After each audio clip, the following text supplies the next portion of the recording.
Bienvenue dans cette nouvelle vidéo. Précédemment, nous avons créé un compte GitHub.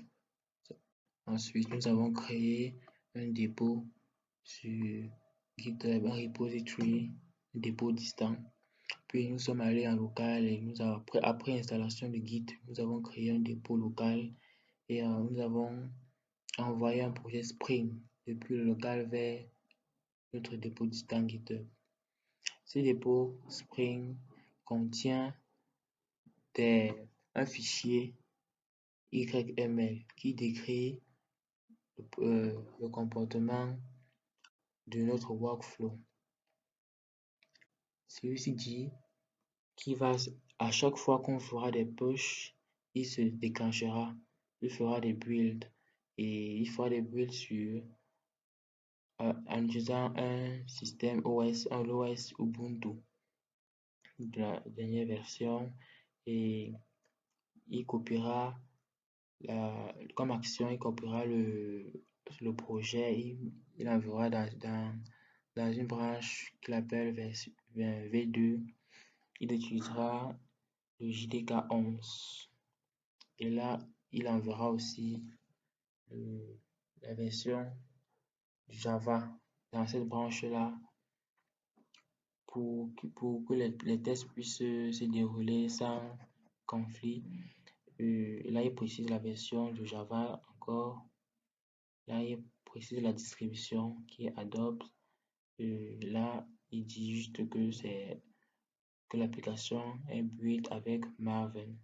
Et là, c'est la commande bash pour lancer le projet qu'il utilise. Maintenant, nous pouvons dire que l'environnement pour les tests, pour le build et le test est configuré. Nous allons continuer de suivre notre tutoriel. Ce document sera disponible dans les liens de la vidéo. Voilà. Après avoir enregistré notre fichier YML, ce que nous allons devoir faire maintenant, c'est faire un nouveau push pour tester. En faisant un nouveau push, un build doit se lancer automatiquement. Alors c'est ce que nous allons faire. Nous rentrons sur la ligne de commande et nous relançons le push. Mais avant, nous allons d'abord faire un git pull. Car s'il y a une modification qui a été effectuée depuis le dépôt distant, il faut absolument faire d'abord git pull pour ramener les modifications en local.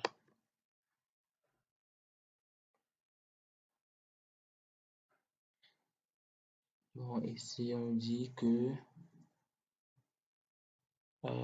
git pull remove branch, on va préciser la branche. Git pull, ici on parle de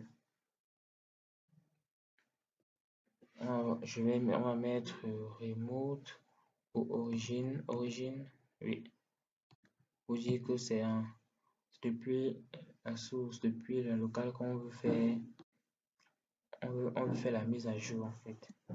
Origine, et on met le nom de la branche, version 2. Et non, version 22. C'est bien ça, le nom de... Nous avons ce qu'est branche, oui, la branche version 22.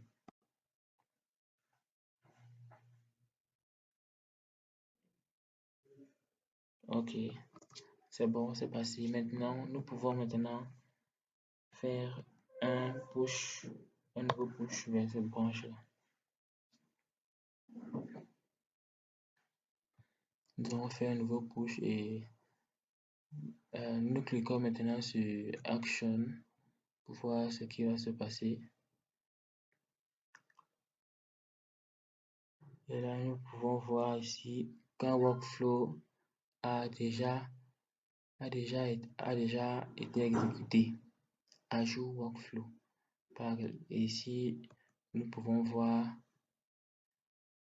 en cliquant là, nous pouvons voir le build. qui a été créé. Et là, nous pouvons voir tout le processus de notre workflow, les étapes du workflow. Maintenant, rendu à cette étape, nous allons continuer avec une modification de notre projet. Pour cela, nous allons ouvrir le projet avec un environnement de développement intégré. Nous avons choisi IntelliJ IDEA, mais vous pouvez utiliser NetBeans ou Eclipse si vous le voulez. Nous allons ouvrir notre projet Spring.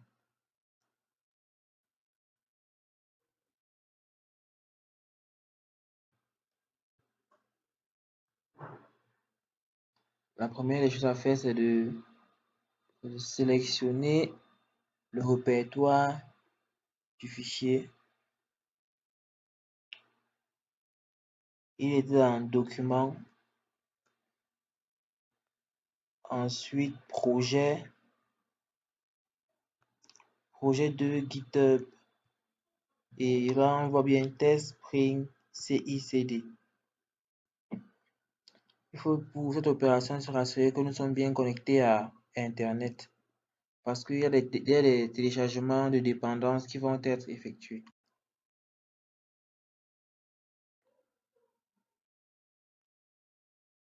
En général, pour créer ou pour importer un projet Maven, il faut toujours avoir la connexion Internet, ou alors il faut configurer l'IDE de sorte qu'il réutilise les dépendances qui ont déjà été téléchargées. Très bien. Là, nous voyons à cette étape, nous n'avons pas de fichier, nous n'avons pas de template, notre template est vide. Alors, ce que nous allons faire, c'est que nous allons créer un fichier, on pourra même mettre statique si nous le voulons, un fichier index dans le répertoire ressources. Nous allons nommer index.html.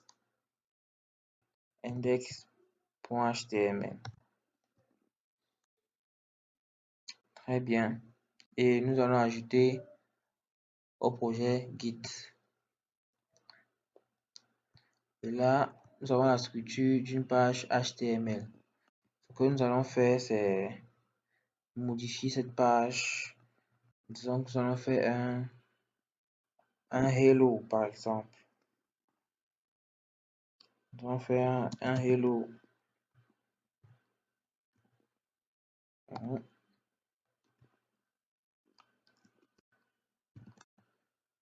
Hello. Oops.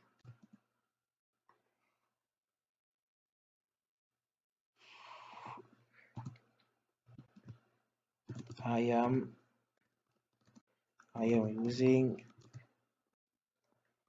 IntelliJ IDEA. Ok.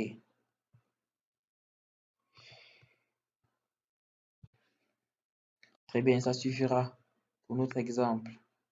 Alors,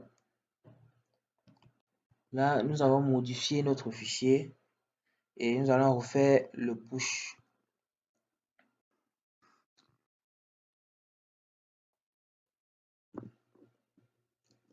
Après une modification, on doit toujours effectuer l'enregistrement du projet avec la commande git commit.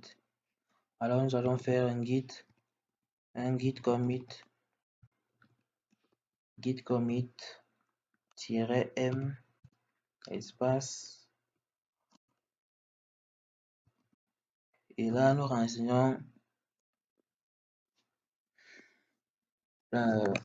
les informations concernant la modification effectuée. Nous allons dire premier test, par exemple. Premier test hello. Et là, on valide. Très bien, c'est passé. Et ensuite, après avoir fait un commit, nous pouvons maintenant faire le push vers le dépôt distant GitHub avec la commande git push origine et là on entre le nom de la branche. Nous sommes sur la branche version 22 et nous voulons faire le push sur la branche version 22 afin et nous allons faire un merge afin qu'il y ait une fusion entre notre projet en local et celui qui est distant. Alors nous allons faire git push origine et là nous entrons version 22.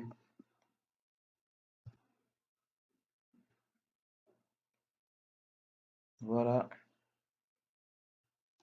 nous avons fait un nouveau push et nous pouvons nous rendre compte que ici nous voyons bien que notre commit est bien arrivé, notre push est bien arrivé. Voici le commit que nous venons d'effectuer, premier test hello, et automatiquement nous voyons bien le build qui s'est lancé. Ce build va faire des tests sur le projet et s'il y a une erreur, cette erreur va être remontée dans l'adresse email, pas dans la boîte mail de celui à qui appartient la branche du projet. Voilà, premier test hello, c'est passé et nous pouvons voir que si on vient sur la branche version 22 et qu'on essaie de parcourir le projet, nous allons sur main, ensuite ressources statiques. Voici bien notre fichier index qui n'existait pas et là nous voyons bien le fichier que nous avons créé.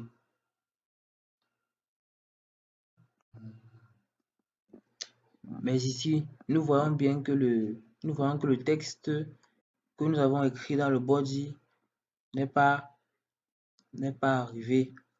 C'est parce que nous n'avons pas démarré le projet, nous n'avons pas testé le projet en local, nous n'avons pas run le projet en local.